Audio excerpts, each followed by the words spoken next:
Good evening, everyone, and thank you for joining us tonight for Illinois Bone and Joint Institute's 46th virtual YMCA Education Series program with the North Suburban YMCA. My name is Karen Brownlee, and I'm a personal trainer and the adult program coordinator at the NSYMCA in Northbrook, Illinois. This evening's presentation, entitled Bunion Pain, is being recorded so that you will be able to revisit it again. Please feel free to tell your family and friends about it so that they too can view it once it is posted on the IBJI and NSYMCA websites. Nearly 1 in 3 Americans deal with bunion pain and discomfort. And though bunions may start out small, if left untreated, they can grow to become quite large and very painful. Tonight, Dr. Jo Ptaszek will teach us all about bunions and the most recent and minimally invasive treatment options available today. I am pleased to introduce Jo Ptaszek, MD, an Illinois Bone and Joint Institute board-certified orthopedic surgeon with fellowship training in foot and ankle. If you're a regular to this series, you might recall that Dr. Ptaszek taught us about the symptoms, causes, and treatment options for ankle instability in our 30th IBJI Yes program last year. Dr. Ptaszek works out of the Glenview and Wilmette IBJI locations and specializes in treating foot and ankle disorders. She has immeasurable knowledge of foot health, particularly regarding the impact of footwear. In fact, her wealth of knowledge is so deep that she, in collaboration with athletic trainers, designed a patented soccer cleat to prevent Achilles tendinopathy. Tendon, ligament, foot, and ankle reconstruction are among Dr. Ptaszek's area of expertise. She also specializes in sports injuries of the foot and ankle, arthroscopy, fracture care, acute and chronic conditions, Cartiva implant arthroplasty, PRP and biologics, minimally invasive surgery, and, of course, bunions. Dr. Ptaszek is skilled in arthroscopic surgical techniques that are known to minimize incisions and the amount of tissue that must be cut. When it comes to providing care, Dr. Ptaszek always begins by exploring the most conservative treatment options before suggesting anything more invasive. According to Dr. Ptaszek, she is arguably the most conservative orthopedic surgeon this side of the Mississippi, which, she says, is very much appreciated by the internists and medical practitioners that refer patients to her because she doesn't jump to the operating room. She takes the time and effort necessary to make sure she fully understands the expectations of each of her patients. I know what it's like to be injured and recover, says Dr. Ptaszek. Therefore, I try to help my patients make the best decisions about how to proceed. Stressing the importance of patient empowerment, she ensures that each of her patients understands their unique condition, their recommended treatment plan, the impact said treatment will have on their lives, both professionally and personally, and the subsequent rehabilitation process that will be required. Dr. Ptaszek emphasizes early rehabilitation to minimize her patient's time in a cast or a splint. In addition to treating patients through IBJI, Dr. Ptaszek is a clinical assistant professor of orthopedics at the University of Chicago's Pritzker School of Medicine. She also has a passion for youth athletics and serves as an associate team doctor for high school sports, providing foot and ankle care for Glenbrook South and other local high schools. Her many accomplishments include having been a major in the United States Air Force, where she took care of elite paratroopers, many border national trauma patients, and shared call duties with the Army Medical Center and the San Antonio Trauma Center. She has worked on numerous research projects and publications and has been appointed to several medical institutions and instructed hundreds of physicians. Dr. Ptaszek is a Chicago area native, and she says living and working in the community is a privilege for all of us IBJI physicians because we see our patients at the grocery store, at high school events, etc. So we all feel this camaraderie about taking care of our people here, which is important, and we're proud of that. During Dr. Ptaszek's presentation this evening, you might find that you have questions for her, which she will be happy to address at the end of the program. Simply type your questions into the question section on your screen, and I will receive them and relay them to Dr. Ptaszek immediately following her presentation. I do ask that you please keep your questions general, as Dr. Ptaszek will not be able to address individual concerns without individual consultation. If you do have self-specific questions, please contact Dr. Ptaszek via one of the options that will be listed on the slide during the question and answer portion at the end of her presentation. One last thing before I turn the evening over to Dr. Ptaszek, I invite you to mark your calendars for our next IBJI and YMCA Education Series program. On Tuesday, November 14th at 7 p.m., Dr. William Mosenthal will educate us so that we can better understand spine pain and treatment. Thank you again for joining us tonight, and thank you, Dr. Amy Jo Ptaszek, for your time and effort in putting together this program to teach us all about bunion pain and what we can do about it. Dr. Ptaszek, please take it from here. Thank you, Karen, for that very laudable introduction. Much deserved. I'll try to live up to it. Okay. Well, good evening, everyone. Thank you for your time. Thank you for signing up to listen in. Discussion will pursue, and hopefully I can enlighten you. One of the main goals of my discussion is, to give you some further information about bunions, but also to enlighten you about other treatment options that are available. So some of this will be geared toward minimally invasive surgical techniques, and I welcome you all, friends of the community. So Paris is the birthplace of minimally invasive surgery. So MIS can mean many things to different people. And, when we see bright lights, we like to follow them. But in surgery, we need to scrutinize the literature, try out things in the lab, and then evaluate our patient outcomes to see if it's applicable. So the evolution of minimally invasive surgery is such that all surgical disciplines strive for excellence. And we want to try to minimize incisions. So thus arthroscopy and percutaneous approaches are very, very attractive. And there is really no single technique that is our new gold standard. Rather, there's many, but the key is they need to be safe for our patients. So we're going to use bunion. The technical term is hallux valgus. So hallux refers to the great toe. Valgus is the posturing of the toe that we see with bunion formation. And what is a bunion? So it's that prominence on the inner aspect of your big toe. It can become swollen and painful all the time.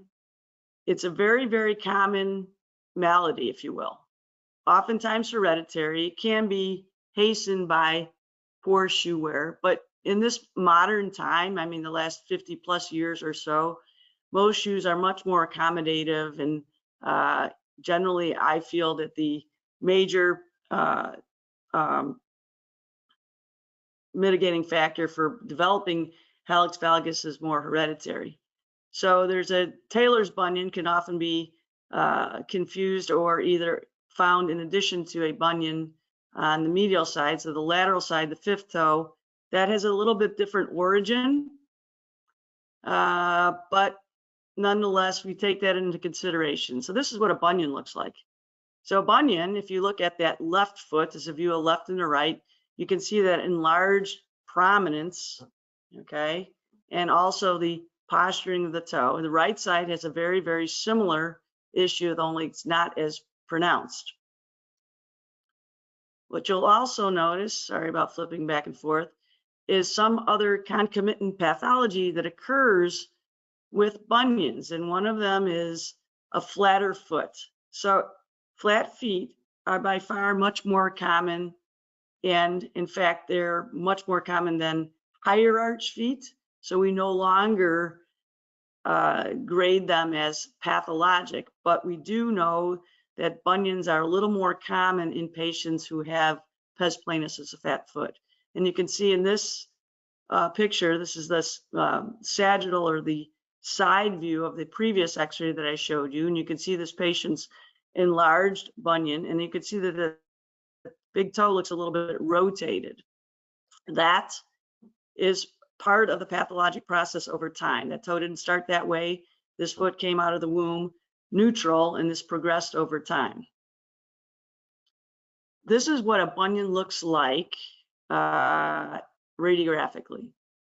So bunion, you can see on the x-ray, this enlarged prominence, if you will, at the metatarsal head.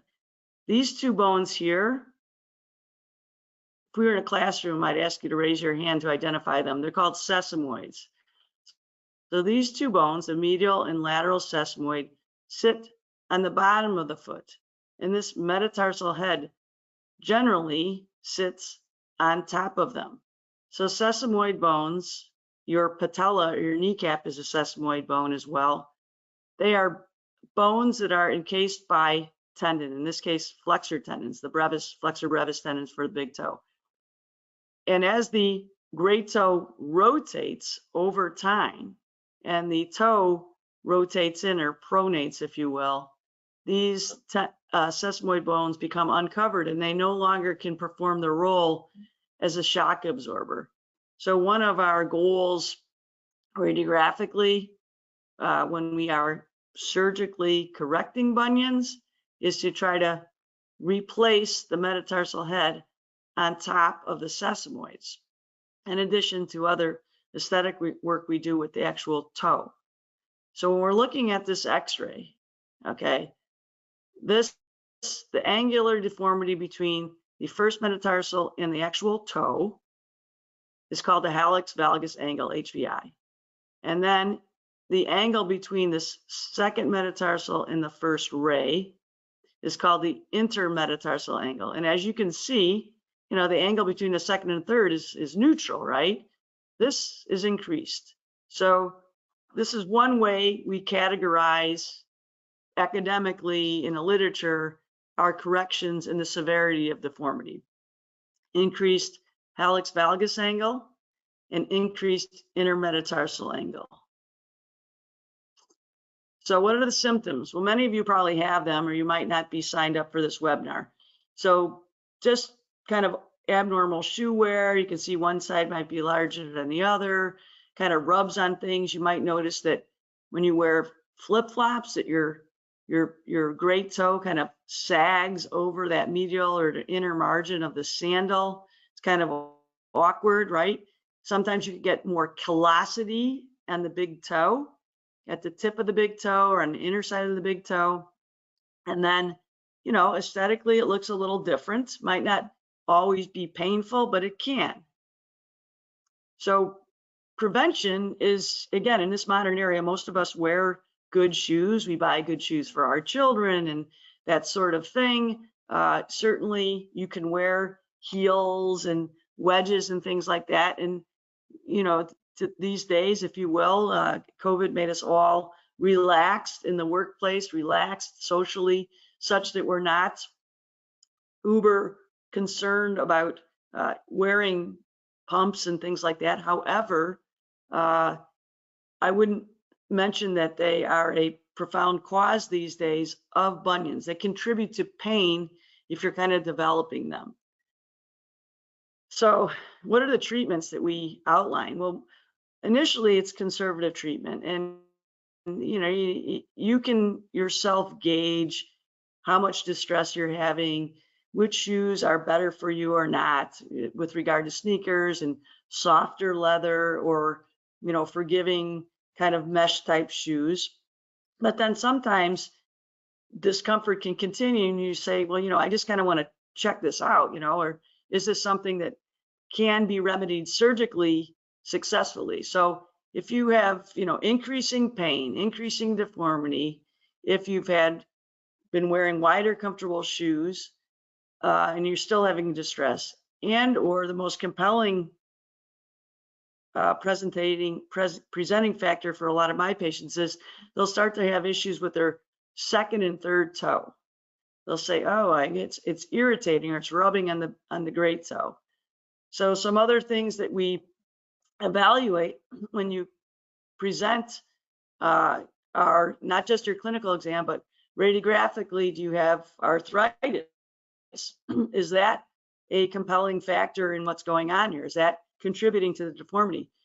Do you have like relative osteopenia or osteoporosis, which may also factor in? Usually that's more when we're considering surgical options. How old are you? Do you have open growth plates? Do you have juvenile hallux valgus? Do you have the kind of bunion that is one that will escalate because you've inherited such? Do you have other pathology like diabetes or vascular disease that might mitigate more conservative treatment?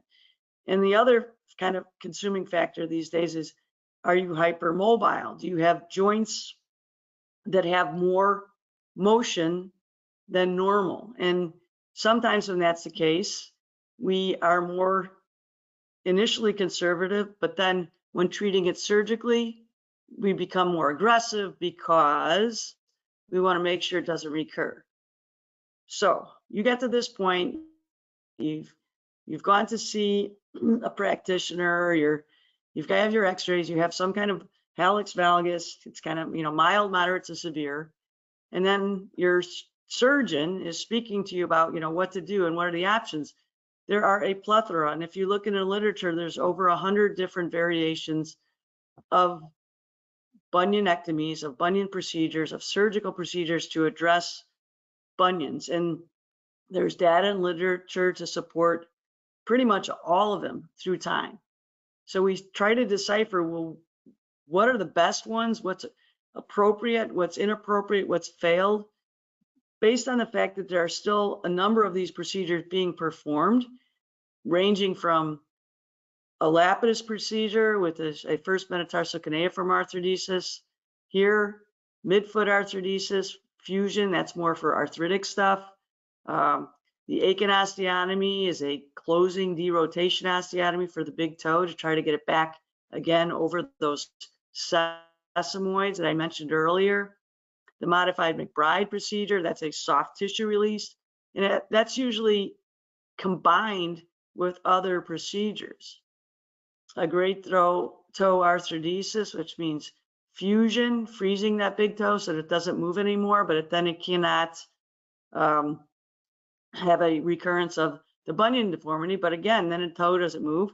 We do that when there's an arthritic component or a very, very significant bunion deformity, and generally related to some either rheumatic issue, relative osteopenia, osteoporosis, where we think it might not heal well. There's a greater propensity for recurrence. And we do take age into consideration sometimes.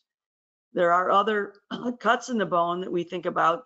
Proximal means further up in the foot, distal means further away. Osteotomy is a general term.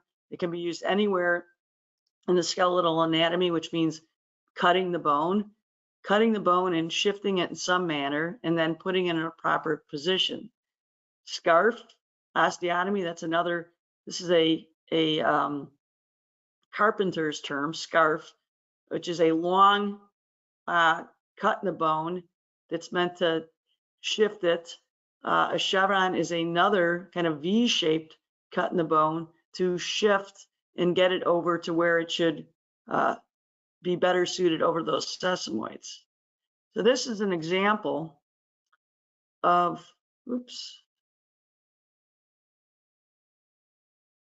of a 40-year-old patient with a bunion on her left foot. So she has a bunion, and you can also kind of tell that she has increased spacing between her second toe and her third toe. We call that diastasis, and I like to coin the term the Vulcan sign between the second and third toe. And what's happening is her great toe on this left side has been pressuring the second toe, and when the second toe is annoyed, this joint, this metatarsophalangeal joint, can become irritated, and it tends to veer a little bit closer to the big toe, causing some distress. And that is the motivating factor for this patient who already had bunion surgery approximately 10 years ago on the contralateral side to come in and address her left foot. She tells me that this bunion is more severe than this index bunion was when she had this repaired.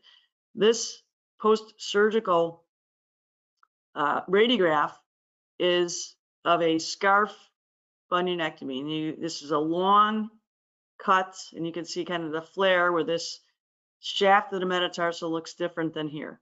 But what you can tell from this x-ray is that this metatarsocuneiform joint is neutral. So it's flat, it's neutral, it's not tipped one way or the other. And that tells us that she does not have obvious instability here. So she's not this candidate for a fusion here, or a lapidus, or a lapiplasty, which are other terms that you have all probably been hearing with the media and just different marketing campaigns out and about. So I've treated her for a long time, and we elected, after discussion, to pursue this MIS technique. So the MIS technique is minimal incision. So she has an incision here and here, and then an incision here where she had an Aiken osteotomy. You saw that in one of my previous slides.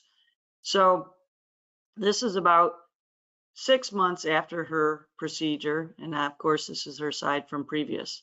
So what we tried to do is get the metatarsal head shifted way over the sesamoids so they can act as better shock absorbers. This Aiken procedure to cut the great toe bone was done because she had developed that rotational issue that I showed you on my index slide of the patient's foot with the pink nail polish. So with the bunion deformity, again, they come in all shapes and sizes. So if you look at this, you say, well, I have a bunion, but there's no one bunion that is the same. They're all slightly different. Some come with pathology, more with rotation. Some have arthritic deformity. Some are hypermobile. So these slides are just examples of what we do if it's not a straightforward quote unquote bunionectomy. So this is just an example of a lapidus procedure. This is screws in the second and third metatarsal cuneiform. That's because this patient had arthritic change. This is a fusion here after cut and shifting the bone, and then that's an Aiken procedure. This is another example. This is a patient that looked like they had bony prominence. They had this wire in here from a previous very dated bunion procedure that ultimately led to arthritic change in that joint. You can see there's no space in there, right? There's space in these joints, and these toes are all sort of veering over towards the big toe. So when there's arthritic change, correcting deformity, cutting and shifting the bone without addressing the arthritis can make symptoms worse. So when we graduate from medical school, we raise our hand and we take an oath to do no harm. So what we're trying to do is not make things worse, we're going to improve things. And in this case, this is an arthrodesis. This is not my slide, but this is an example of an arthrodesis, plate and screw fixation to kind of make the great toe align to neutral. And in this case, this is an MIS technique, minimal incision, high torque, low speed burr, to cut the bones so that they are not veering or rotating over into this varus posture on the great toe.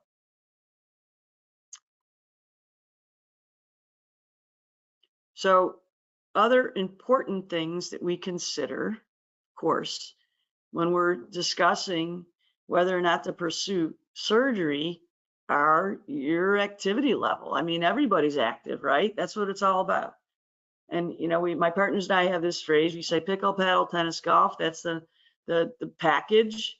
And then there's all kinds of other things. There's runners, there's baseball players, there's softball players, there's just walkers, there's all kind of things. There's people that just go to the gym. You know, they're addicted to their Peloton, the elliptical, all those kinds of things.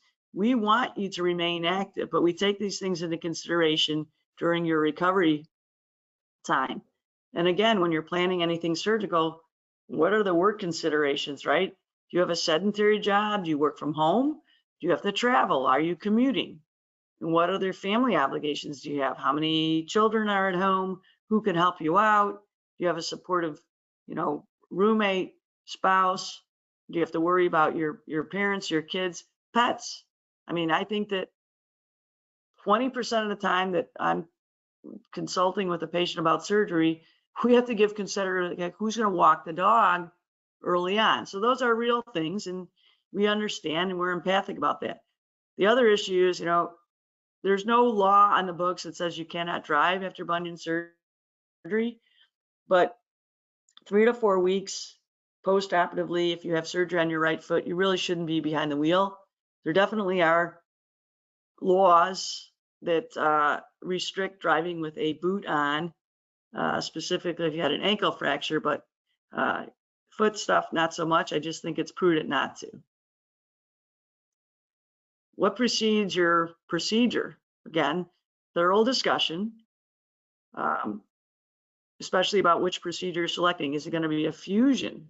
Is it going to be something that's going to require more protracted immobility, or wearing a boot or a surgical shoe? What's the outlook for recurrence? And then what's the near-term timeline? So I say, okay, what's going to happen in the first few weeks, and then month number 2, month number 3? What can you plan for? Well, almost everyone will incur some degree of discomfort, at least in the initial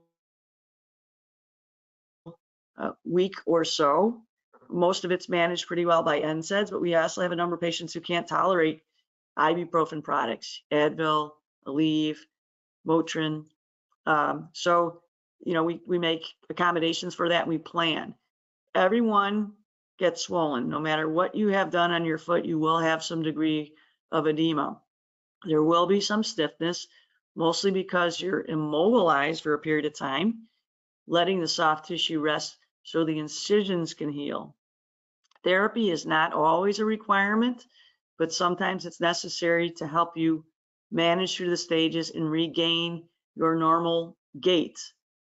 So we talk about medicines to assist with that, even post-surgically, icing, etc. And then specifically for bunion surgery, I ask my patients to set aside about 2 months where they don't have a major event plan, meaning like a trip, a wedding, just some other major family function. And then we say, what technique and why? Well, I almost always say that an educated consumer is our best client and patient. Some of you might remember that from a commercial, men's clothing. So the more you know, the better. So AOFAS.org, American Orthopedic Foot and Ankle Society, is an excellent site for information about foot and ankle surgery in the orthopedic community, as well as the AAOS. And you don't have to have you don't have to sign up for anything. You don't have to create a password or anything. You just go click on their patient education site in their main website, and then you'll type in even just basic stuff. Type in bunion, you'll see pictures, you'll see x-rays, you'll see techniques, things that help you through it all.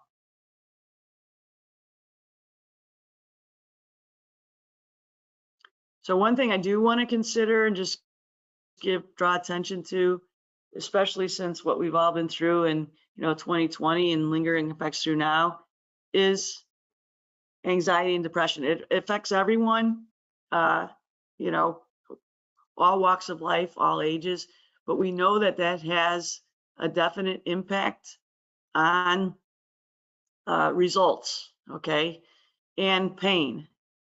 So we know that depression, anxiety are common diagnosis, and they do affect outcomes. So we're just kind of aware of that, and I tell patients about that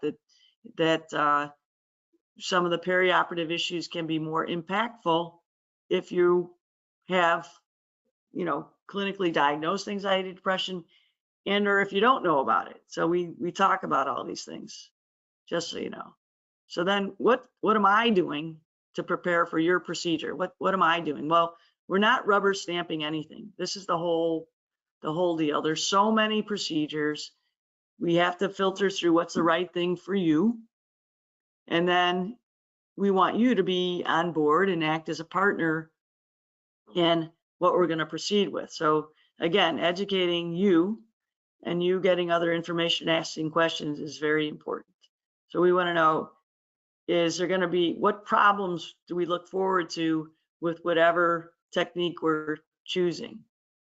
Is it reproducible? Can we do it with smaller incisions, even if it's one of the tried and true kind of older types of procedures been using for years and years, like fusions and that? Can we do it better? Can we do fusions with the MIS technique, the high torque, low speed burr? Yes, we can, and we're moving towards that. What can we do to get you moving faster, quicker, and diminish pain? Obviously, excuse me, and decrease the potential for complications. So there are some relative contraindications to many different procedures, but specifically with the mini incision, we try to avoid it if there's frank osteoporosis or osteopenia, because we think that the potential for collapse and shortening of the bones due to the diminished quality will dampen the outcome. The severity of deformity generally is better treated with something more proximal, meaning higher middle of the foot, like the fusion or Lapidus procedure, Lapiplasty, if you will. If there is arthritis pre-existing, we do reroute and do something more to address arthritic complaints, even though there may be some motion left. The hyper joint laxity, you may hear terms these days thrown around more like Ehlers-Danlos syndrome. That's kind of a buzzword. A lot of folks have symptoms that are not quite a full-blown. They're usually hereditary, but if they exist, we take that into consideration. And then juvenile bunions are definitely a different animal altogether, and they require more biplanar procedures and often can require a Lapidus procedure. So again, educated consumer, best client, know what you're going to have done. And then this again is my job here to know what's going to work, what's going to be successful. And we want to be successful. I want my patients to be happy. I want to be happy. I don't want sad people in the office. It makes me sad, you know. I want the best outcome. We don't want to like reoperate or say, oh, you know, sorry. No. We want to get it right.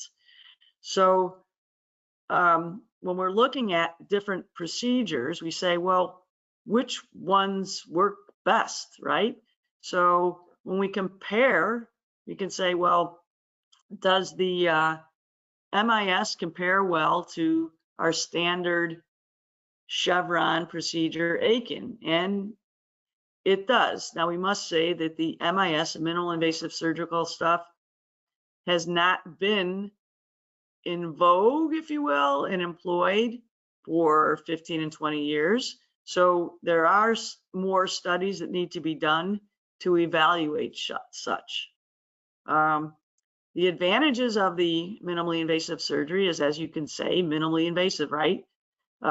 We don't have to use a tourniquet. We don't incur ischemic insult to the foot and ankle region. I know most of you probably don't even know what we're doing, and I'll give you some intraoperative pictures to see. So we use a tourniquet, either, you know, we're doing a knee scope or anything like that, to prevent bleeding while we're working, have a nice clear field. When we do use the MIS, it's contraindicated, so we don't need it, but we also then, you don't have extra pain in the operating room. You also don't need extra medicine to counteract the tourniquet. We don't violate the joint. We do these extra articular cuts. We can get a high magnitude of correction due to the location of the osteotomies. We have diminished non-union, and then the hardware has been improved upon such that it's lower profile. The whole idea is to get you moving faster, less to heal overall. So what's unique to MIS? That's this complication-wise. So in theory, there can be potential compromise due to the heat associated with the high torque, but because we're not using a tourniquet and there's like a little oozing of blood and we're irrigating continuously, that is relatively moot. Shorter tortical time too helps. And then these are just some lab studies about thermal necrosis. The Shannon burr is the most common burr we utilize in the foot and ankle now. And we know that if we are doing it properly, which mostly we are, there's no compromise. So what I'm showing you here is an intraoperative picture of our setup using continuous irrigation. So we have X-ray. Here's the foot, it's the right foot. This is the saline, which is continually irrigating. And in my hands is the high-speed burr. So the high-speed burr makes this cut from medial to lateral across. These are essentially very stiff screws. Now, if you look here, these are the second generation screws. They look a little proud. We have flat ones now that are buried. So if I was going to critique this is not my X-ray. This is from an article. These are too proud. These are sticking out. That's not appropriate. They need to be buried, and that's what we emphasize. The non-union rates are very, very low,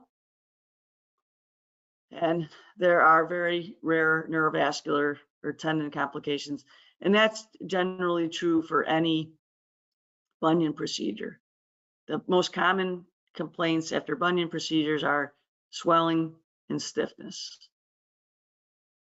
Recurrence rate, we mean, will the bunion recur? Well, this is all very interesting too, because in general, we quote about 10% recurrence up to 10 degrees over time. But that does not mean that it is associated with pain, nor is it associated with symptoms other than pain. In other words, like, oh, you know, now your toe bothers you more, it doesn't fit in your shoe. There is a general kind of settling, if you will, from healing over time. This is just another example of the most recent generation, we say fourth generation of these screws. So this is a bunionectomy, the cut transversely. These screws are now buried and they're beveled so that they are not prominent.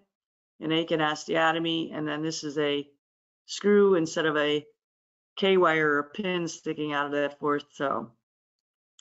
Results tend to be good. So the hallux valgus angle of 33, that's kind of a moderate bunion, is brought down to 8. In the intermetatarsal angle, that's that angle between the two metatarsals, the first and second ray. Good stuff. So overall, this is a acceptable procedure, and it's been more and more commonplace in the foot and ankle realm. So this is what the OR looks like when we do an MIS bunionectomy. I thought you might like to see this because not everyone gets to, visit the operating room. And if you're having surgery, you're certainly not seeing all this. So this is the X-ray, which is called the mini C-arm, very, very low radiation. This is the setup. The patient's leg is on a bigger bump. This is our physician assistant, and this is your surgeon. So we're set up that way for the right foot. And then we're continuously looking at the mini X-ray, okay, to get a true anterior posterior view so our cut is perfect. And this is the trajectory of the cut. So what we're doing is making this cut from, this is medial to lateral, so inside to outside, and the obliquity is slightly distal, slightly, we say proximal to distal, so that when it shifts, it doesn't shorten. And that's just a technical kind of thing. So this pin, now that we placed, is running from way proximal. So there's a small incision here, there was a small incision here, and it is bicortical. So what that means is it's capturing this bony cortex, this side of the bone, this side of the bone, and it goes into the metatarsal head. This is critical because that is what maintains the correction. The secondary pin keeps it from rotating, but this is the one that keeps and maintains that kind of massive shift over. If it's not bicortical, it can slide back. That's bad. So, and then we get a side view. And this is the sagittal view or the side view of the fixation with the screws in. So this is the screws perfectly lined up in the shaft of the metatarsal. So patient can't feel these screws. You can't touch them, you can't anything. They're wholly contained in the bone, which is our goal. So some of the outcome studies, again, comparing the chevron with the Aiken, show very similar outcome, no difference in angular correction. So in meta-analysis or big review studies, most of the data says that this is a appropriate technique as we anticipated. Low recurrence rate, acceptable complication rate. But just like most things, and this is again another review, just the actual burr itself, again, safe. This complication rate, I read through the actual study. This was more related to hardware, meaning they didn't bury the hardware, which we do now, and we have beveled screws. So another meta-analysis, though, said, does minimally invasive surgery provide better clinical or radiographic outcomes than open? No, and it showed that it didn't. It was about equal, like a wash. So this is where I'm kind of going to mention to you about choices of surgical procedures. So they looked at a whole bunch of procedures. And again, like 100+ techniques describing bunionectomies.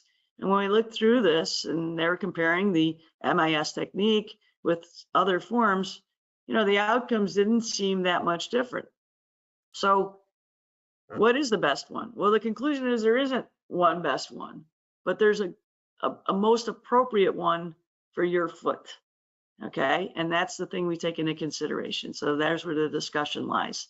So every patient, every foot is like a uniqua. There is usually more than one surgical option. And sometimes you may hear your friends have something, or someone had something that didn't go well and you don't want that, or you just want to explore the other options. And it's not necessarily your responsibility to make that appropriate choice, but you should be informed about what the options are, maybe read a little about it so you know. We know that there are, almost regardless, unless you have a fusion, that there's a potential for recurrence. And I usually say 10 degrees, 10%, but it doesn't mean that it's symptomatic, but you can be disappointed that there is some lag or slacking of this. And bad stuff happens. It usually happens to very nice people. And that can mean infection, irritation. Most of these complications do not cause great demise rather to the surgical construct, but you know, they can delay your recovery process.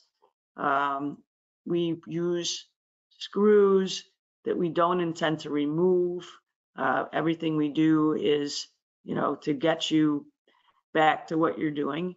There are some icky things that can happen, like, you know, that's not a scientific term, right? Icky, but it's kind of icky if it happens to you, like arthritic change after bunionectomy. That's rare, but that's one of those things where we look at the x-rays and evaluate you and see what's going on to make sure that we're doing the right procedure. So this is the end of my conversation. I'm happy to take any questions, but you know, this slide shows kids walking, right? Well, that's kind of sometimes how surgeons are too. We're just kind of walking through this life, trying to figure out the best way, pause, and we have to be willing to take on new ideas and trial new things too. Awesome. Thank you, Dr. Ptaszek. Very informational. Oh, you're welcome. Thanks for your time. I have, oh, you bet. I have some questions from people, and you know, this program was about minimally invasive surgery primarily. But there was a question that someone said, is there anything besides surgery one can do to minimize the appearance and pain of bunions? Or is that sort of what you do initially, and then does it progress to the bunion gets to the point where you need to have surgery? Oh, there's always something we can do conservatively. And again, once we evaluate and we say, okay, is that truly the pain generated? Is it just a bunion? Or is it something else? Is it gout, pseudo gout? Is it sesamoid pain? Is there something other mechanically going on? So there's all kinds of, I call them tchotchkes, like things that you could put on, like bunion guards, toe spacers. Some people love the yoga toes to stretch. And then there's the whole shoe wear kind of ideas, wider, comfortable shoes. And they don't have to be fugly, you know, they can be nice types of shoes. There are different brands that are much better than others, etc.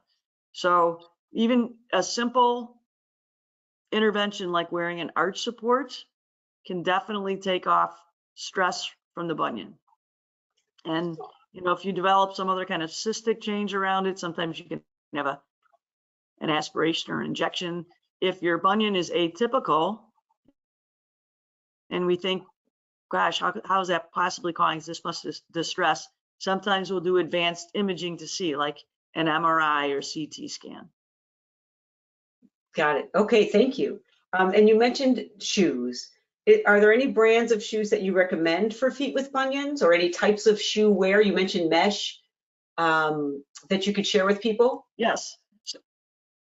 Yes. So there are published articles in our literature about sneakers, running shoes, etc. And the main message is the best shoe is the one that you're the most comfortable in. Seriously, I know that seems kind of like trite, but I like several varieties. I like Hoka, Brooks, On Cloud. There are certain characteristics of each of them that may not all of them would be fine for bunion pain if you get the wide, but the Hokas, for example, some people who have higher arch feet and knee trouble don't do well with Hoka. The Brooks are great for, they're firmer, wider. That's a good brand. Saucony can tend to cause some anterior ankle discomfort in very active people. You know, Asics tend to be fine. The On Clouds have been very good for most people too. There are other brands, you know, like Taos and other specific brands. Kizik, that's a newer kind of easy on and off kind of brand of shoe that's comfortable as well. But it's mostly like what feels good for you. Great, and that's really helpful. In fact, I tell my clients that too. They ask me what shoes, and I say, when you put it on in the store, it needs to be comfortable then. We don't break in shoes anymore. Would you agree with that? Yes. Yeah, great. Okay, thank you. All right, so let's move on. You had mentioned at the very beginning about maybe a bunion on the little toe, and someone did ask about that. Can you have bunions on the little toe as well? I know that wasn't a part of the topic tonight, but Sure. to answer that question, yes? Yes. So certainly. So you can have, it's called a bunionette. Okay, that's how we reference it. So there are 3 types. So one is where you just, there's actually a deformity in the bone like a bunion where the 2 bones kind of shift between the 4th and the 5th, and you get the actual bunion. That's a traditional bunionette. Then the other type is where you just, by hereditary means, have a large 5th metatarsal head. Like it just tends to be larger, and that is what leads to symptoms. Another thing that folks will have that's not readily recognized is something called IPK. That's called intractable plantar keratoses, and it tends to happen around that 5th metatarsal head, which is a dense callus that's kind of recalcitrant to conservative care. Oh, wow. So, and now a bunionette is treated similar fashion to a bunion, you know, padding it, wider shoes, etc.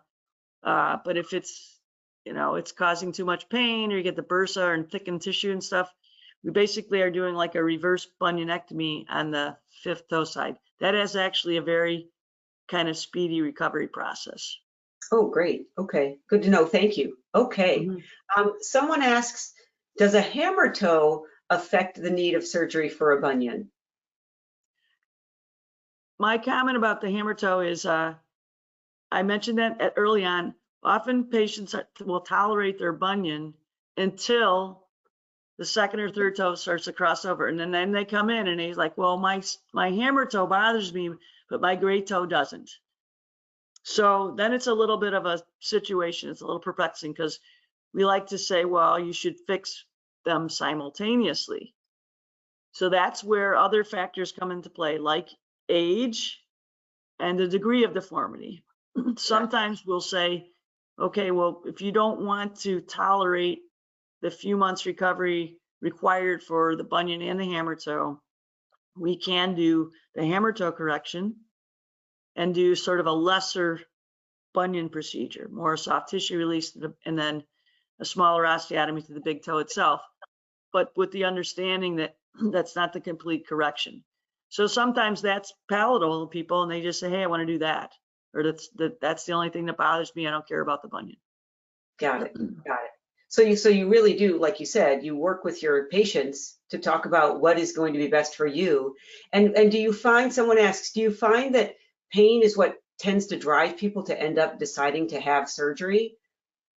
I think it's a combination. It's the pain, it's the shoe wear, it's the calluses, the increasing deformity or sense. For most folks, it is a combination of things. It's not just like, oh, it hurts all the time. It's a combination of things, and you just kind of get, they say, you reach a threshold and go, okay, that's enough. Yep, that straw that broke the camel's back, finally they just come in and say, okay, Dr. Ptaszek, let's do it. Yes. Okay, got it, thank you. Okay. Let me see. People just keep saying, very informative presentation. Thank you. Wonderful presentation. Thank you. So I want to make sure you know that, because I get it. It just those are most of the questions. Thank you. Thanks for listening. Thanks for your attention, Pat. I don't like to make it too technical, but I do think, our audience, we like to know the details of things. Yep, exactly. Yep. So someone says, I think this one's kind of cute. If you have a really, really ugly bunion, but it doesn't hurt, I assume I should just leave it alone. But you were saying, it depends on what your comfort level is with these things, right?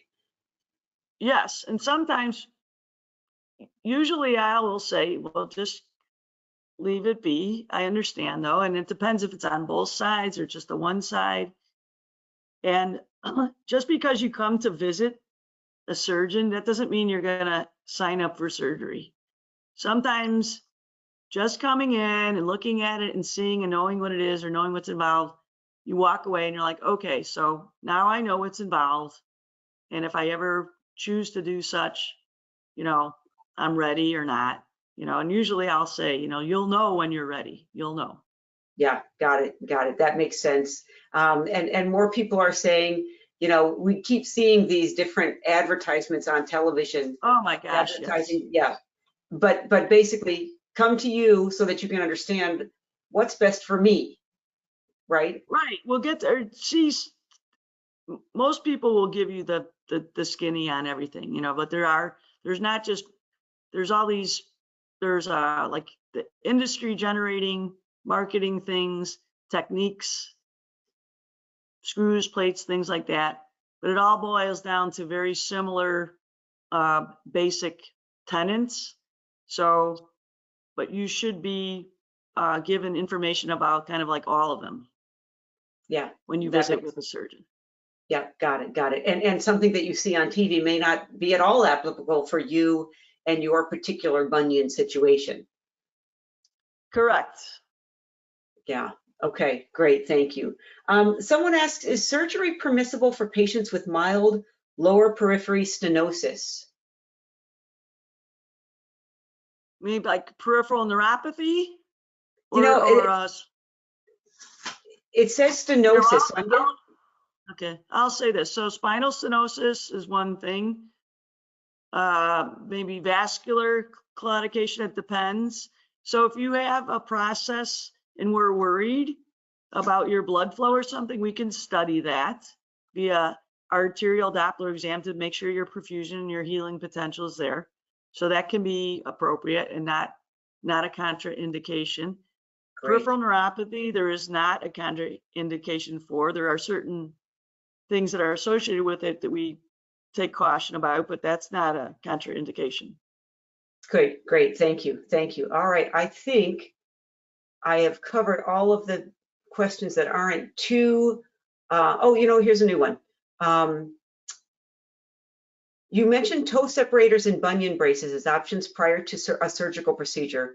Are they primarily for pain relief, or can they actually help correct the bunion? They are primarily for pain relief. You will see ads that say otherwise. There are only studies in youth, and they came out of South America, basically Sao Paulo, Brazil. There's a big contingency for MIS also there, and foot and ankle surgeons. If you catch a young person with a juvenile hallux valgus and you start bunion splinting early, you can diminish the progression, but generally in adults you can't. Got it. Got it. And that makes sense. A lot of things with youth, their bodies are still growing and malleable, et cetera, but with adults, right. You can certainly stretch things and make it so it's less symptomatic, but you won't fix it or necessarily alter the progression.